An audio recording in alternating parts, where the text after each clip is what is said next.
Hello everyone, and welcome to today's webinar, The Emotional Effects of Living with a Chronic Rare Disease. Before we get started, I would like to go over a few items so you know how to participate in today's event. You have joined the presentation listening using your computer speaker system by default.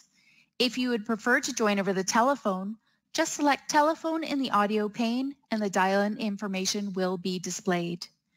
You will have the opportunity to submit text questions to today's presenter by typing your questions into the questions pane of the control panel. You may send in your questions at any time during the presentation, and we will collect these and address them during the Q&A session at the end of today's presentation. Today's webinar is being recorded.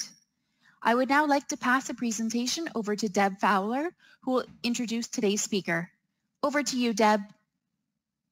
Thanks, Clara. Thanks, everybody, for joining us tonight. We're really excited to be hosting this webinar. It's one of the first webinars we've done on this very important topic about the emotional effects of living with HPP or a chronic disease.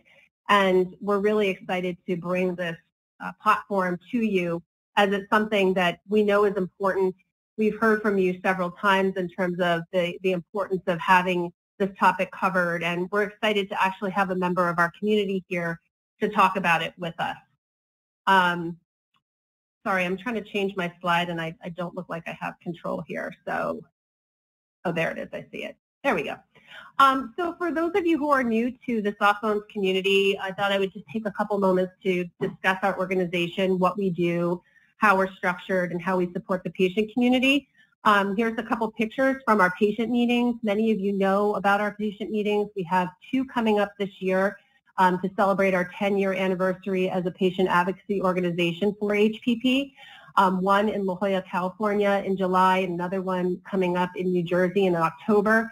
And these meetings are amazing. They're a chance for us to connect with each other, to be able to bring some of our discussions that we have in Facebook alive, meet other patients who are on similar journeys and similar paths, and the emotional connection is just always so important.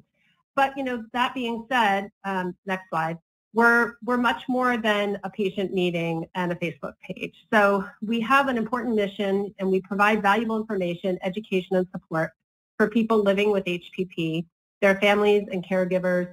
And we also have an important arm of our organization that promotes research. We have grants that we actually provide to researchers. We have a scientific advisory board, and we're constantly going back to that advisory board to make sure that we have accurate information to communicate to patients about the condition. There's so much we don't know about HPP, and while we are still advocating for more research, we always want to make sure that the information that we're providing has scientific basis, and it's important that when we share information about our journeys, that we know what's really fact and what's advice coming from other patients. So we try to be very clear about giving you information that's really going to help you to manage your condition working with your own doctor. Next slide.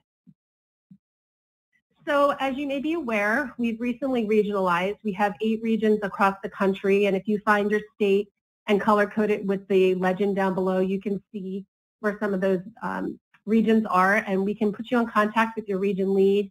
If you're not familiar with who your region lead is, please reach out to Denise and ask her to put you in contact with your region lead.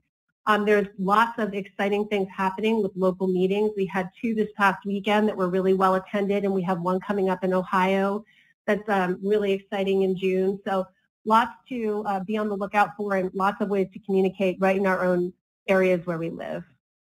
Next slide. And the other way that we really provide some support for researchers is by providing a window into accessing our patient community. And we do this in a way where patients' identities and privacy are protected through a patient registry. We have partnered with the Sanford CORDS, which is the Coordination of Rare Disease at Sanford, and we have developed what we call a contact registry, which is basically some very foundational information on HPP for carriers and for people who actually have disease. And this provides researchers with a way to take some of their research hypotheses and test them within certain patient audiences. there's not a clear understanding about the differentiation of symptoms and disease of a carrier versus somebody who carries 2 mutations. So we're really trying to better understand that. We have a lot of researchers who are now reaching out to us, and they will use our registry as a way to reach out to the patients. So if you have not already put your information into the registry, I would ask you to please make sure you do that.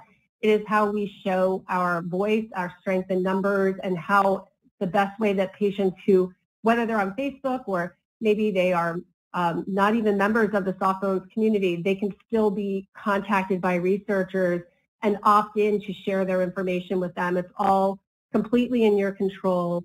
You own your data, and nobody has access to you unless you give them permission. So it's a great way to be able to come together and show our strength as a community by having as many patients as possible entered into the registry.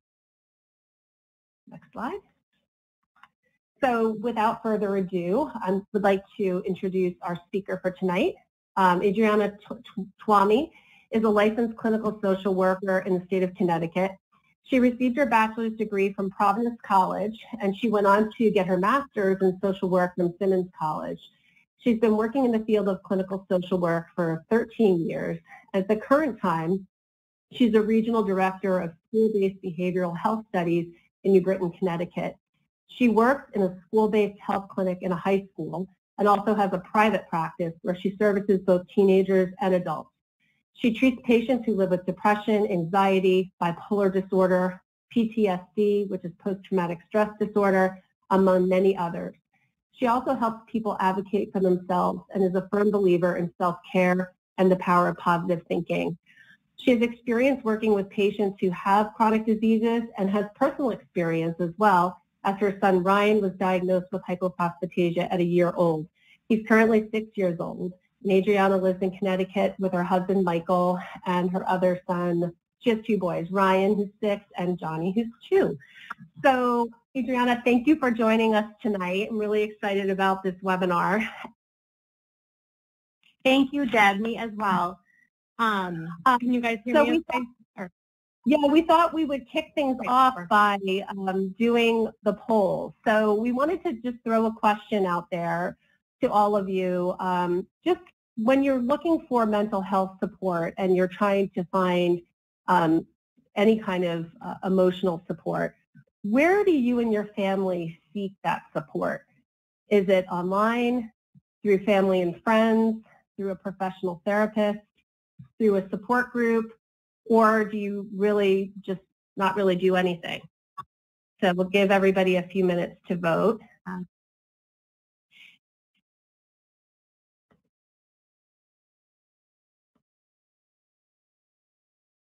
I think it's a great question because, you know, for us, it'll help us to see where patients are going for support and how we can continue to fill in some of the gaps if maybe they're going somewhere that we don't currently, know that they're going, and we can make sure that they have support in all those areas. Absolutely, and I think mental health, there's such a stigma attached to it.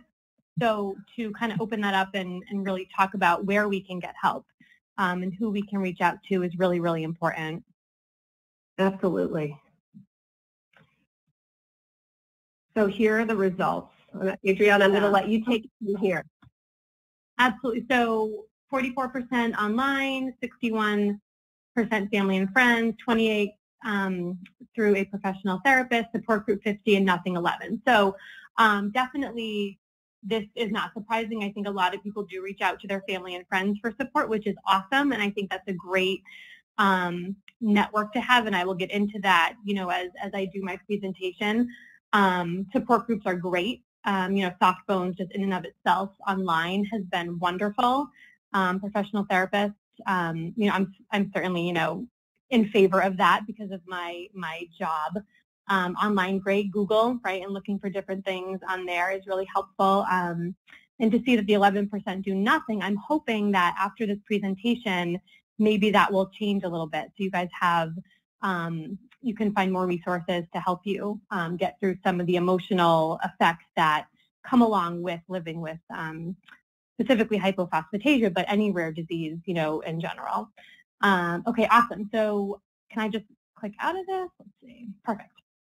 Okay, so thank you, Deb, for that introduction, and I am going to start now with the presentation of the emotional effects of living with a chronic rare disease. So just a brief overview of kind of what I'm going to be talking about tonight. So with any chronic rare disease, and specifically to hypophosphatasia, there are a lot of secondary diagnoses that can come along with being diagnosed with a rare disease. There's anxiety, there's depression, there's significant medical trauma, that comes along with that. And so I want to talk to you all about what these are, what these three specific things are, and how to recognize them, the signs and symptoms, different coping strategies, and how and who to reach out to for help. So who can we go to, when we're feeling this way, what resources there are that are out there. Another really important part of this presentation is going to be the role of caregivers. So as a caregiver, we are caring for these people that we love, and it's really hard to watch sometimes, and it's really hard to be put into that role. And it's okay to say that, and it's okay to admit that it can be really challenging.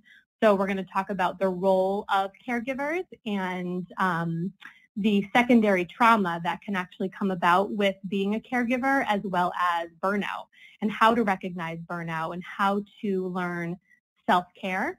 And at the end of my presentation, I will be talking really specifically about different coping skills that we can use, whether you are a patient diagnosed with hypophosphatasia or you are a caregiver, because a lot of them are very similar, and different things that you can do to help yourself feel better and just make things maybe a little bit easier.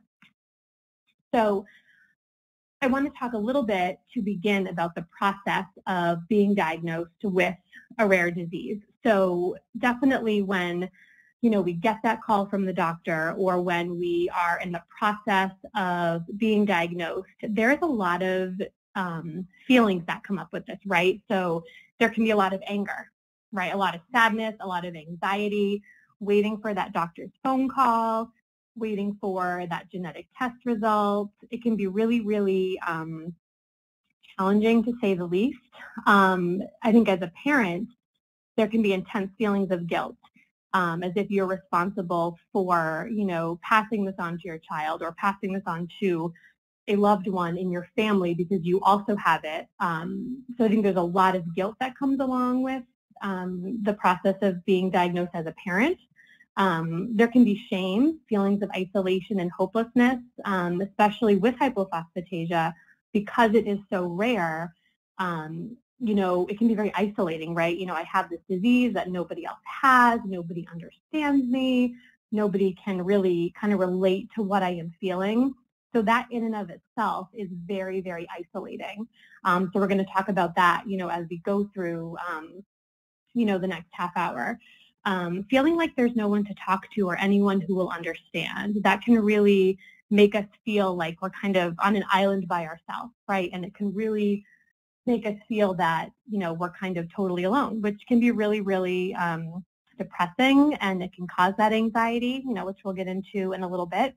There is a true grieving process, when someone is diagnosed with a rare disease in hypophosphatasia. And part of that is kind of thinking about what life was like before diagnosis versus what life is like now after diagnosis. We think about the things we have to change. We think about the energy we might not have. We think about, things we can't do.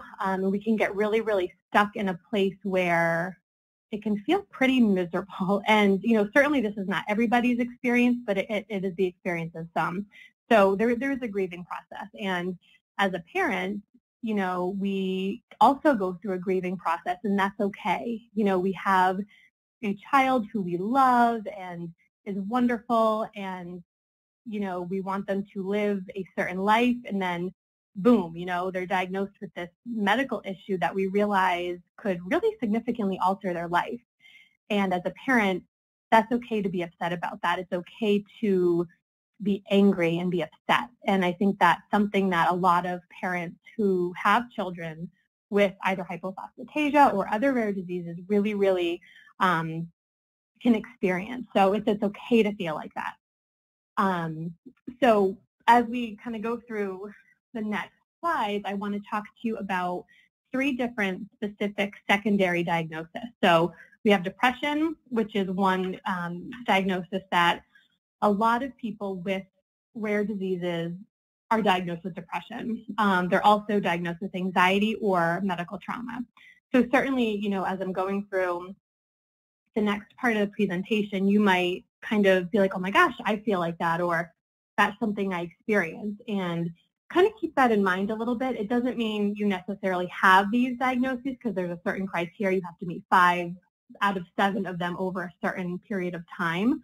But I think just the elements of each diagnosis are something that we all feel at some point in this process. So we'll start with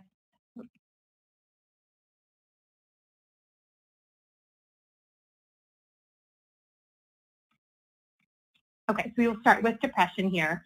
So some of the main components or symptoms of depression, so sleep issues.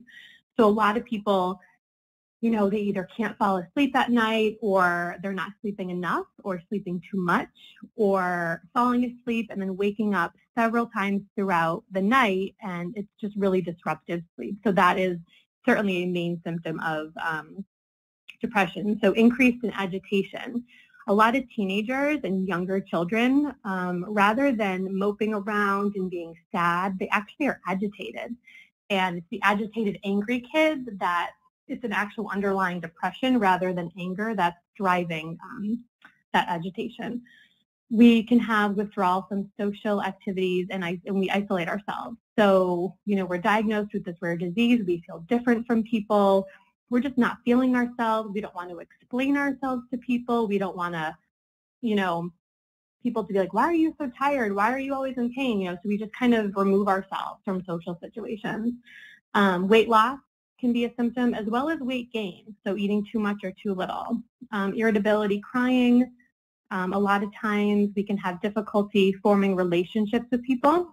We either attach too quickly, or we can't attach to people at all because we're not sure how to. We might have a difficult time expressing our emotions. We can become very reactive to situations, right? So we're upset about something, and then one small thing happens and we explode, right? So we might just have these over-exaggerated reactions to situations. Back to that feelings of guilt, right? Self-destructive behaviors, decrease in attention and memory, and physical pain. So I'm going to focus specifically on physical pain, because I think with pain, I want to go a little bit more in depth, because pain can come from 2 sources. So there's a medical component to pain and an emotional component. So pain is a symptom of hypophosphatasia, as we know, right? Many people with HPP live with daily chronic pain. So there's that part of it. But then if you're living with a chronic disorder, you also can become depressed, and you can get pain symptoms from depression. So it's coming at people from 2 different sources, which is why I want to focus on it a little bit tonight. So when someone is experiencing pain, you develop an anxiety about it, right? When am I going to feel pain again? When am I going to feel better? You might have a day where you feel really good and active, and then you're worried about the pain it's going to cause you the next day. There's a lot of anxiety around that. A lot of times we find that pain can control our life, and it becomes a focus for us, right? And we become hypervigilant to it. Research shows that the more you focus on something, the more you notice it, right? So if you have a headache, or your back hurts, or you're achy, the more you sit and focus on that one thing and become really mindful about it, the more you're going to experience that pain. So that's something to kind of keep in mind as we go through this. We can certainly have behavioral changes when it comes to pain, right? We don't go for walks anymore. We don't want to go outside. We don't want to participate in things we used to participate in because it's painful, right? It's really hurtful. One thing to also mention about pain is that doctors can't see pain. So when we go to the doctors and we are explaining our symptoms to them and describe our symptoms as feeling pain, sometimes we feel unheard, right, or misheard or misunderstood because that doctor really can't see pain. So a lot of times pain can be very, very isolating. In pain specifically, there are a few very specific emotional responses to pain. One, an increase in anxiety. Two, increase in depression. And three, an increase in anger. So if you have more pain, the person tends to feel more angry. Why me? Why do I have to go through this? So pain is very, very, it's specific to HPP, and it's also just specific. It's a great thing to talk about when talking about the emotional response to living with hypophosphatasia. Another thing to keep in mind is that when we are feeling anxious, we tend to what? Tighten our muscles, clench our jaw, our heart rate goes up, our blood pressure goes up, so our body, releases all of this adrenaline, which can then cause pain. So pain is just such an it just kind of covers everything, that we're talking about here. So I wanted to speak a little bit more in depth about that.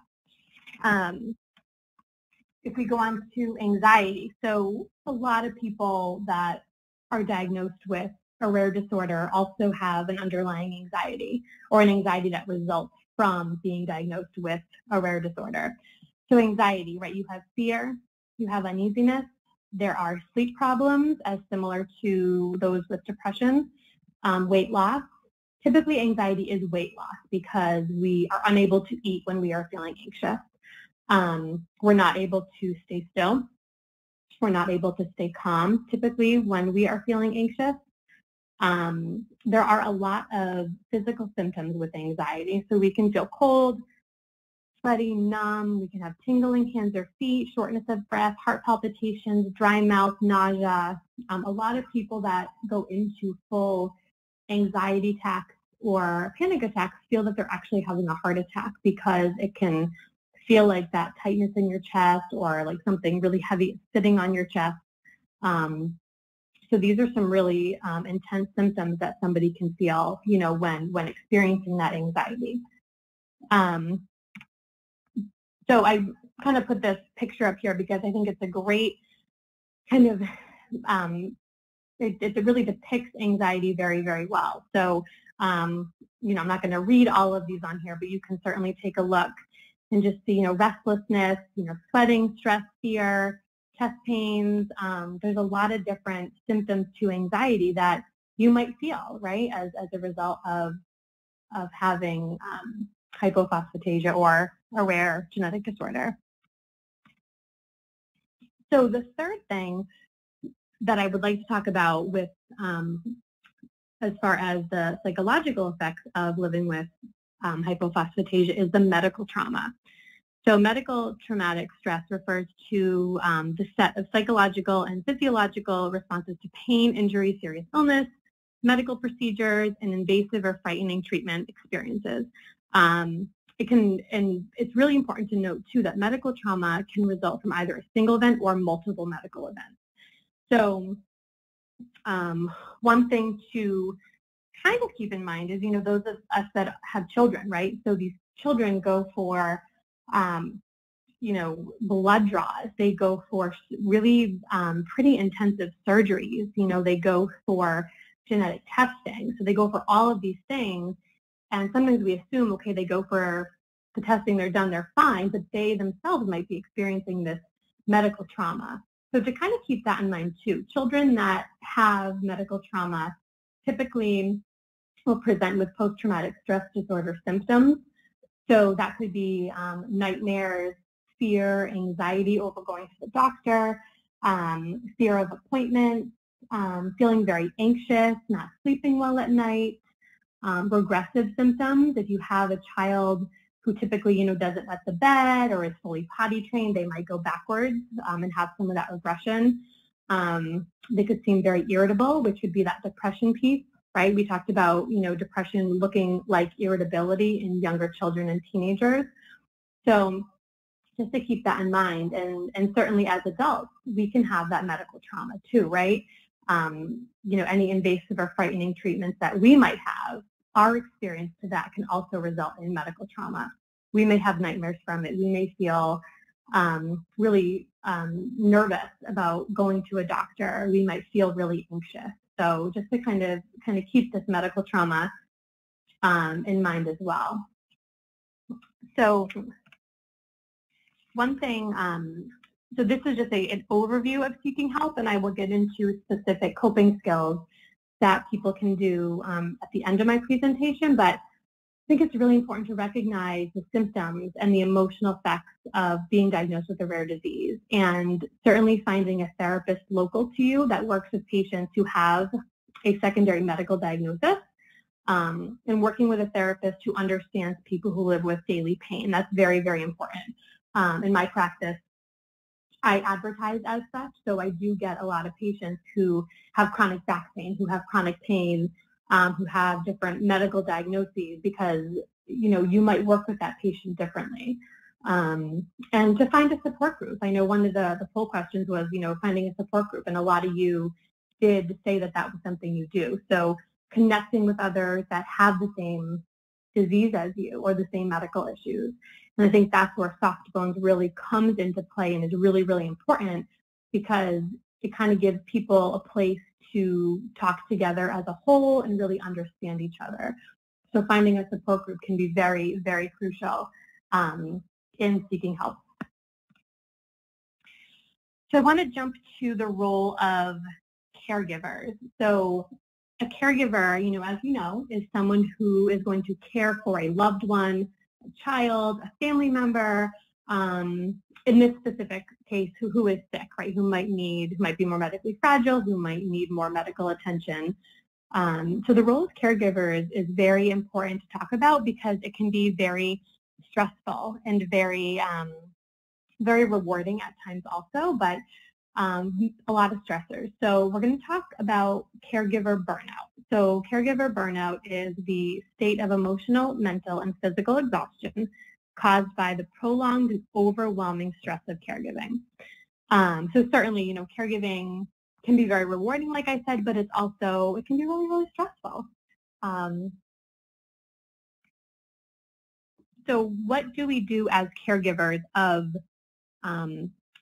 people with hypophosphatasia, or people that, we love that are living with a medical diagnosis? So as parents, as grandparents, as foster parents, we take children and family members to doctor's appointments. We sit with them during procedures. We are in constant worry a lot of the time, right, about our loved ones and what's going to happen and how things are. And a lot of times, caregivers can't work, and there's a huge financial stress on a caregiver, because they might not be able to work. They can't receive a salary that they used to receive. So it can be really, really stressful. A lot of caregivers are making decisions for loved ones who might not be able to do so otherwise by themselves. So that in and of itself is very, very daunting, or can be daunting. Caregivers also might be the ones to educate the doctors.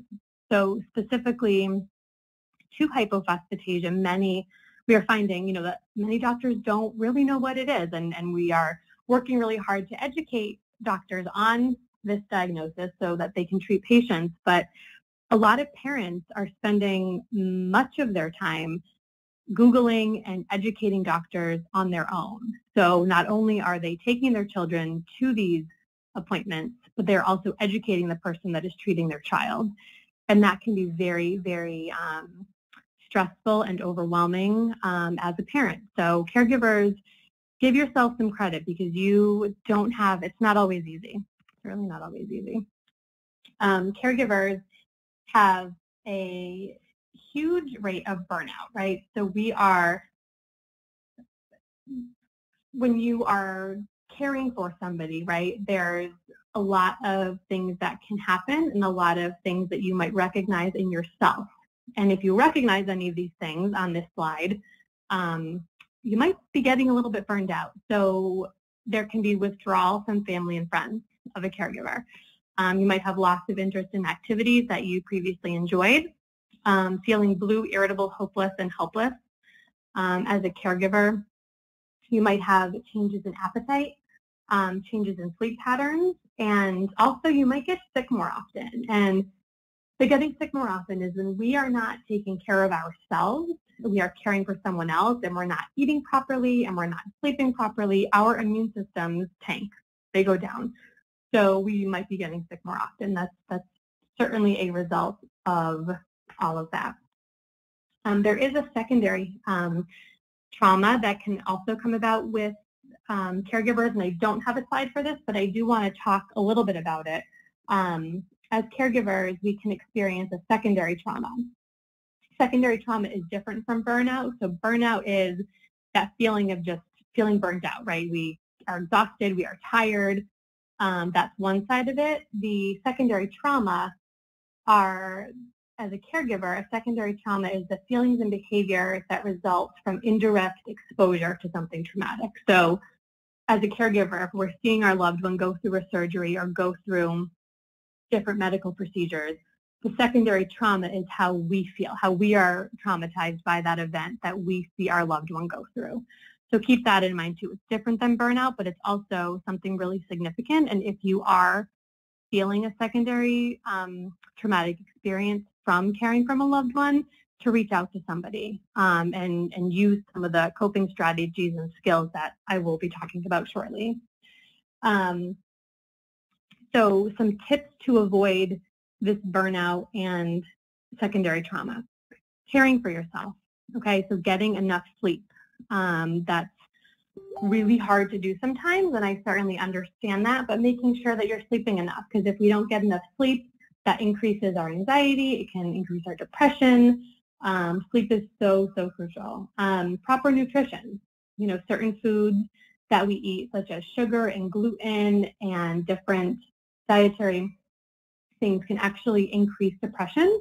The way that we metabolize food is directly related to our emotions. So sugar can, give us that sugar crash. It can cause us to be hyper and then to have this really low mood. And we'll get into that in a little bit. As a caregiver, make sure that you maintain your own interests and hobbies, right? I mean, if you're caring for this person often, it's really important to keep a role for yourself and to make sure that you keep a self-identity, which I know can be really, really hard. And you might be thinking, how am I supposed to do that? I'm caring for so-and-so all the time. It is hard, but it's also really important to make sure that you keep a hobby. Spend time away from that person, and you might feel guilty a little bit, but spend time away, right? Try to get away from your caregiving role, even if it's just 15 minutes a day. Really, really important to kind of keep your own mindfulness about you and to make sure that you are taking care of yourself so you can then take care of somebody else. Finding a community. So we have the Soft Bones community, which is wonderful. And, certainly there's a lot of action on that webpage about, caregivers and how we care for those, children and people that have hypophosphatasia. So making sure that you find a community. I'm a big advocate for professional therapy. I think it's really great to have someone other than a family member or friend to give you a certain perspective that you might not get from a family member, who you can totally vent to. There's no emotional, intimate attachment there. I think therapy is wonderful. And make sure you give yourself credit. Being a caregiver is not easy, and just let yourself know and do that positive self-talk that you're in a really tough role, but you're also doing really well. And all days are not going to be perfect, and that's okay. And it's okay to feel guilty, and it's okay to feel upset and angry, and that's okay. And let yourself feel that, because if we stuff those emotions and we brush them to the side and say, I shouldn't feel that way, then guess what? They're coming up, a month later, and it's going to come out in some not so fun ways. So let yourself feel upset, angry, if that's how you feel. The last part of my presentation is going to be about specific coping skills and things that we can do to make ourselves feel better, whether it's whether it pertains to being diagnosed with hypophosphatasia or being in a caregiver role. But before I get into those, I do just want to get into 3 different ways about how the brain works. And this is just a very, very, very quick overview. I could probably do a whole webinar on this, but I'm just going to do super quick. So negative thinking. So when we have negative thoughts, that slows the brain coordination down. So when our brain coordination is slowed down, it affects our mood, right? So the more you focus on negative thoughts, the more synapses and neurons your brain will create and support negative thought process. So basically, when you think negative thoughts, like, oh my gosh, why do I have this? Poor me, why me? Which is all very normal and acceptable, and it's okay to feel that way. But the more you have those negative thinking patterns, your brain is actually creating pathways to continue to think negatively. So if we're going into the positive thinking, when you are thinking positive thoughts and you're feeling hopeful and happy, the cortisol in our brain actually decreases and our brain produces serotonin. And serotonin is a great thing, and it creates more positive thoughts. So by thinking positively, you are actually creating pathways in your brain to think positively. So how powerful is that, right? If you wake up in the morning, you're like, oh my gosh, I'm in so much pain, I'm going to have an awful day. Guess what? You probably are not going to have a great day because you are already in a place where you are thinking really negative thoughts. And I get it. I understand it. I have been there, but it's not necessarily going to set you up for the best day. So one thing I always tell the patients I work with is start that day with a positive thought, right? Start that day with how you want to live that day. And we'll get into that more specifically shortly. So remember, negative thoughts lead to negative thinking. Positive thoughts is going to create positive pathways and neurons in your brain that fire off serotonin, which can actually create positive thinking. So you are actually in control of that more than you think. Anxiety in the brain is really important to talk about too. So when we get anxious, the brain releases chemicals like cortisol and norepinephrine, which causes our heart to beat faster. It causes our blood pressure to increase. So when we get anxious, our body goes into this fight or flight mode. So in the next few slides, we're going to talk about specific things that we can do to help bring this anxiety down and to help combat this negative thinking with specific coping skills. So one of the coping strategies that I love the most in working with my patients is daily journaling. So it's at the bottom here on the slide, but I want to dive into that a little bit more deeply. So daily journaling and doing a gratitude journal. So I love to suggest to my patients that you do a journal either in the morning or at night or both, and you write one thing that you're grateful for. So you had a really hard day, work was hard, you couldn't work, you were in too much pain, you brought your child to the doctor, whatever all the tough stuff is, try to find that silver lining. By finding that silver lining, you are thinking a positive thought, you are creating those positive pathways in your brain, which can actually make you happier. And write that positive thought down. Find that silver lining and journal about it, write about it. Journaling is one of the most cathartic, coping skills and coping strategies, and it's easy and it's just really, really powerful. So gratitude journaling is one thing that I always recommend and I really, really think can be really important. The other one is mindful meditation. So I think that's on the next slide, but I'm going to talk about it here. So mindful meditation can be really, really hard to do, but it only takes 5 minutes. So the way you do it is you would find a place to sit, or if you can't sit, lay down somewhere and kind of just try to relax, not think about what's going to happen, not think about what happened yesterday, but really try to be present in the moment. And close your eyes and let your thoughts just come and go. And, whether it's, I feel pain today, or I had a tough day today, or I had a really good day today, whatever thoughts enter your mind in that moment, let yourself feel that. Let yourself, experience that and recognize that thought and just kind of let it go. So the point of meditation is to be present in the moment, to feel any emotions you're feeling, to hear any thoughts that you're thinking. And this, if you do this for 5 minutes every day, there is actually research that shows that it helps you have more control over your emotions, because you are learning to recognize your emotions, to feel your emotions, to really understand your body and how we respond to emotions. So you can try a mindful meditation in it, and it might be really, really helpful. So specific ones that are up on this slide is to exercise and eat healthy. I know it's not always easy. If there's pain involved, it might not really be feasible, but even taking a walk outside, getting outside for 5 minutes. If you feel like you can't physically walk a long way, just sitting on your front porch or your front steps or whatever, just getting some fresh air is really important. Engaging in a pleasant hobby or activity, right? So finding something that you really like to do, whether it's painting or, I don't know, crocheting or reading a book or, whatever that hobby might be, find it and do it. So by doing something every day that makes you happy, you are releasing serotonin into your brain to actually create happier moments for yourself, and your body recognizes those happy moments, and we have muscle memory. So by doing something every day that makes you happy can increase your mood, and it can help with any depression you might be feeling. Consistent structure and pattern in your life is really, really important. Again, hard to do, I understand that, but also really important. Knowing your limits. Your friend asks you to go out, you're in pain, you can't do that hike. So being able to say no, or letting them know, maybe I can do, part of it. So knowing your limits so you don't overextend yourself. Taking a time out. This is specific to caregivers too, right? Letting the person you're caring for feel like, I need 10 minutes to myself right now, or I need, some time away. That's okay to say that.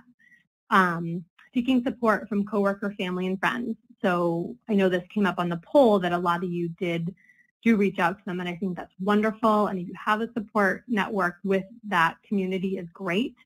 I think reaching out to people and letting them know how you feel is really, really important. Journaling, we did yoga is really important too. It's a great coping skill.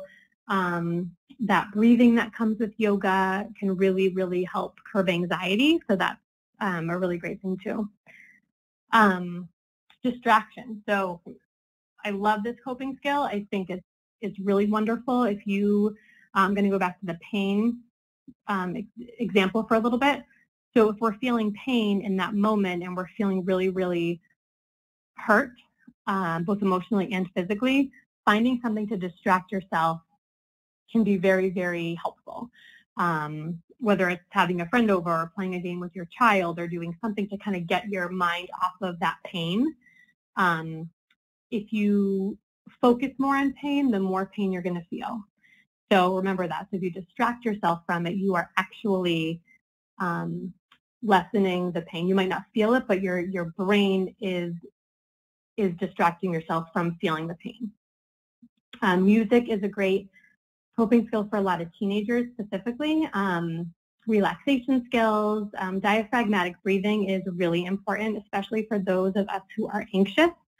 When we are anxious and our brain releases chemicals that have us go into a fight or flight response, deep breathing actually stops those chemicals from being released. So if you're in a place where you're feeling really anxious and you're panicky, simply by taking a deep breath in, so let's say 7 counts in or 4 counts in, depending on what you're able to do, and then 5 counts out through your mouth. So in through your nose and out through your mouth is the best way to do diaphragmatic breathing and really fill up your belly. And by doing those types of breaths, you are actually stopping the chemicals being released into your brain that cause us to feel anxious. So that's a great coping skill you can use in the moment when you are feeling anxious because it works. It really does. So exercising, obviously, if you are able to do that, guided imagery, meditation is really, mediation is great too, which we had talked about, the mindful meditation, which is very similar to the guided imagery. Positive self-statements, which also goes with that daily journal and gratitude journal that I had talked about too. So talking positively about yourself and good things about yourself and good things about your day. Goal setting is really important as well. So if we have goals that we are working on or goals that we are working towards, it tends to give us a more positive outlook on things. So even if it's a small daily goal, like I'm going to get to the grocery store today, even though my lower back is hurting, I'm going to get there. And you know what? When you get to that store and you come home and you are exhausted, you may feel really crummy, but you accomplished your goal. So set goals for yourself because that can be a true sense of accomplishment. And then pleasant activity planning. So planning things that make you happy. Again, doing at least one thing a day that makes you happy is actually going to decrease your depression and increase your mood. So that's also a really, really good thing to do. So that is the end of my coping skills here. And I did put my contact information here with my email. So please, if you have any questions that you don't feel comfortable asking over the chat here, please send any questions to this email. If you have any comments, please feel free to contact me. I know there was a lot of material to cover, so I feel like there's a lot of things that I could have gone more in depth on very easily. So if there's stuff that you want me to go more in depth on, just let me know or ask a question in the question panel. But that concludes the presentation for tonight. So please send any questions if you have them. Perfect. Thank you so much, Adriana. We are now going to begin answering the questions that were submitted during today's presentation. As a quick reminder, you can still submit questions through the questions pane in your attendee control panel. We will answer as many questions as possible. However, if we aren't able to answer all the questions, we will respond offline. Over to you, Deb. Awesome, thank you. So we did get a couple questions during the course of the webinar. Adriana, one of the questions that we got was, how important is it to find a therapist who has experience with a chronic illness? So, does any therapist are there any certain qualifications or questions that maybe we should ask when trying to find a therapist with the appropriate experience? Yeah, so that's a great question. So I don't think you need to find a therapist specific to someone or specific to someone that might be knowledgeable about, chronic rare disease or living with hypophosphatasia or a chronic pain disorder, but it can be helpful. So there's no specific licensure or, credentials that can put you in a category to just treat those type of patients. But I've gone to several seminars and about how to treat patients with chronic pain. So I think if you have a lot of pain and you want to go to a therapist that might understand that, I think it can be helpful. But many therapists will advertise if they're familiar with depression, anxiety, whatever you feel you might have. So I think it's safe to go with a therapist just for that specific diagnosis. And then if they have experience working with patients who have chronic pain or live with a chronic rare disorder, then it's definitely a plus. But I think any therapist who can, treat depression, treat anxiety, will be able to help you.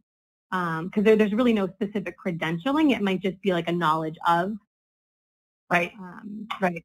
Yeah. Okay. That's great. We had that question a couple times, so thank you for covering that.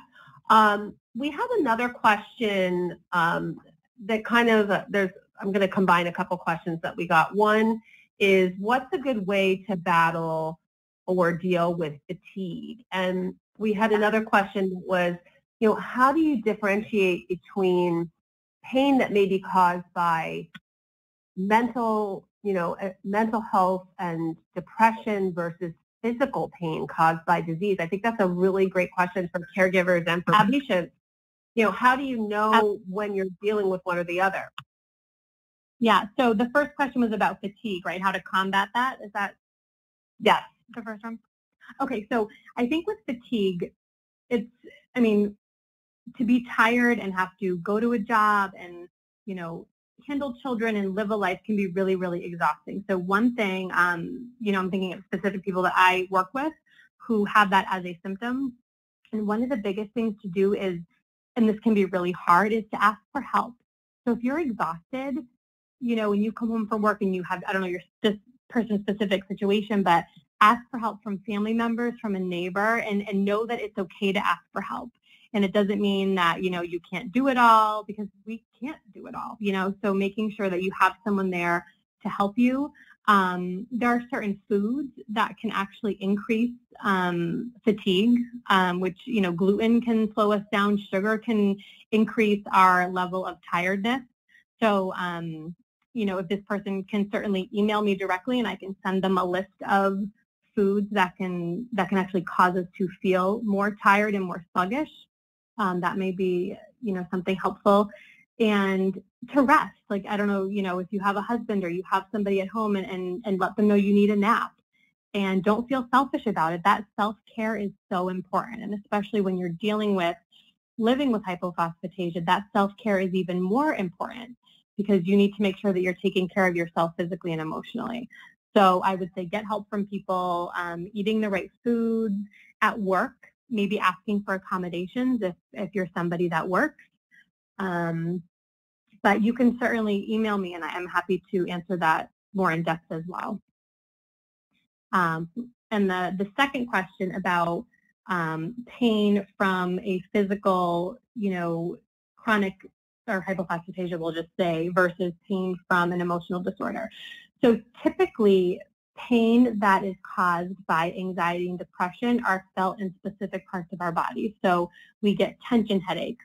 We might feel stiffness in our neck or tightness in our chest, or we might get a lot of stomach aches. So those are the main sources. So headaches, tension tension in our neck, tension in our shoulders, issues with stomach. So those are the 5 places that you might feel it the most. And the way that you might recognize that it's specific to anxiety or depression versus pain is if you have a headache because you're stressed out and you take some deep breaths and the next day it goes away and you're not stressed out anymore, then maybe you can pinpoint it to that. If you're someone that does get anxious and you tense your muscles up a lot, you might feel that mostly in your neck and your like shoulder area. So those are typically the places that you would feel that pain from stress and anxiety or depression. The physical pain from, you know, specifically hypophosphatasia would, you know, might feel different than that. You might have like muscle aches in your legs or in your feet. Joint pain. Joint pain is not typical of a depression or anxiety diagnosis. Again, that pain is more specific to head, neck, and stomach. Okay, great. One of the questions that came in while you were talking about some of the foods with fatigue is, you know, is there a kind of a list of foods that maybe people should avoid or should try to eat more of? So maybe that's something we could follow up with as well, unless you have it at the ready. Yep. So absolutely, I can certainly send out a list. I have, you know, just some off the top of my head, you know, gluten, right, is in so many foods, and I hate to say go gluten-free, but gluten is an inflammatory food. So by eating gluten, you're actually causing inflammation in your body, which can actually cause more pain. So, and pain can cause tiredness, inflammation can cause tiredness. So gluten in and of itself is actually a great food to avoid. Make sure you're doing it, you know, appropriately. Certainly sugars can really, really impact mood, and sugars can really impact processed food, right? All processed foods really aren't that great for you. So typically, I mean, it's lean meats, veggies, fruits that aren't high in carbs are really good for curbing fatigue. But I'm happy to put together a list and send that out too to get more in depth with that for sure. That's awesome. Great. Another question that came in, how do we deal with, you know we can't do it all, but the guilt that we feel when we, you know, you feel like you're being lazy, but you just can't do it. You know, it's that guilt that comes with, you know, having that drive and knowing that you should be doing it, but you really just, you can't deal with it physically. I think a lot of people in our HPP, you know, soft bones group deal with this, especially those who, you know, there's, you know, my son, for example, he's an athlete in his head, you know, and so he's driven, he's competitive. So how do you just cope with those kinds of things that you just can't do at all? So I think, you know, we want to do it all, right? And especially as the children too, and as parents, you know, we want to be able to do it all, be that athlete and do everything. And I think there's a part, this is more challenging for the teenagers and the children, but there's a level of acceptance that we have to come to, right? So changing our perspective of what is feeling accomplished. So it might be, you know, I want to be this athlete, I want to, you know, play lacrosse, I want to do all this stuff, or I want to go to this job and come home and take care of my kids and be able to go out with my girlfriends at night. And that's great. But accepting that it might be a little bit different and kind of creating a new norm for yourself and a new set of goals for yourself. So I think that's where the goal setting comes in, Deb, is being able to identify things that you can do that you will feel good about, that you know you can do. So it's accepting your limits, understanding your limits, and setting new goals that you feel good about that allow for you to reach the goals that you have set that you know that are appropriate for you. And I will tell you, as a parent, you know, just trying to keep it all together. And, you know, personally, I work 2 jobs, you know, I come home, I take care of 2 kids, and it's like, I can't do it all. And the minute I said out loud, I can't do this all, and I admitted it out loud, there was this sense of guilt because it's like, oh my gosh, I should be able to do it all. But there was also a sense of relief to be able to say out loud, you know what, Adriana, you can't do it all. You need help from your in-laws. You need help from your husband. You need help from people. And the second I realized and accepted the fact that it's okay to not be able to do it all, it was amazing. And now it's like, you want to do this for me? Go for it. You know, it kind of changes your perspective. So I think if that's something that this specific person is really struggling with, cognitive behavioral therapy is awesome. So it's changing the way we think about things and changing the way, you know, that we set goals for ourselves. So that might be really helpful for that specific person that asked the question. No, that's great. And I you know, I know we're coming up on the end of the recording and the end of the webinar session. So, you know, I wanted to just share a thought that one of the participants posted. It's more of a comment than a question that I'm going to read it directly. HPP is a great teacher, motivator, inspiration. I do not identify with being a patient. I see a doctor 15 minutes each month for the rest of time. I'm a wife, friend, a daughter. Let's share some of the positive assets of living and thriving with a fatal condition. I just thought that was, you know, you talked about mindset and the power of positivity, and I just thought that was so, you know, reinforcing that kind of mental approach to having HPP. Absolutely. And I think that not being defined by your diagnosis is so important. So understanding that you are somebody else outside of this diagnosis. And I think that's really, really important for people that are struggling specifically with some of the emotional, like significant emotional effects, to understand that you're something outside of that. And that's really powerful. Absolutely. Awesome. Well, that concludes our webinar for tonight. So I want to thank you, Adriana, for your time and sharing your expertise and your talents with our HPP community. And thank all of you who have attended throughout the hour-long webcast. You know, we're so fortunate to have you as part of our community. And I didn't mention it earlier on, but we're super fortunate to have you as a region lead in the Northeast. So anybody who's in the Northeast, you know, if you go to a meeting, Adriana will likely be there, and you can have a one-on-one conversation with her and really tap into even more knowledge and wealth. And so we really appreciate that. You won't be disappointed for sure. And I just want to mention this webinar was recorded, and it's going to be posted to our Softbones YouTube channel. If you don't know where that is, you can find it on our website, but it will be there in the upcoming days. And I actually look forward to sharing it with friends and family. I think it goes beyond hypophosphatasia and many of the things that you spoke about. For everybody on the phone, we look forward to your feedback and to bringing you more webinars in the future. So have a great night and be well, everyone. Great. Thank you for joining.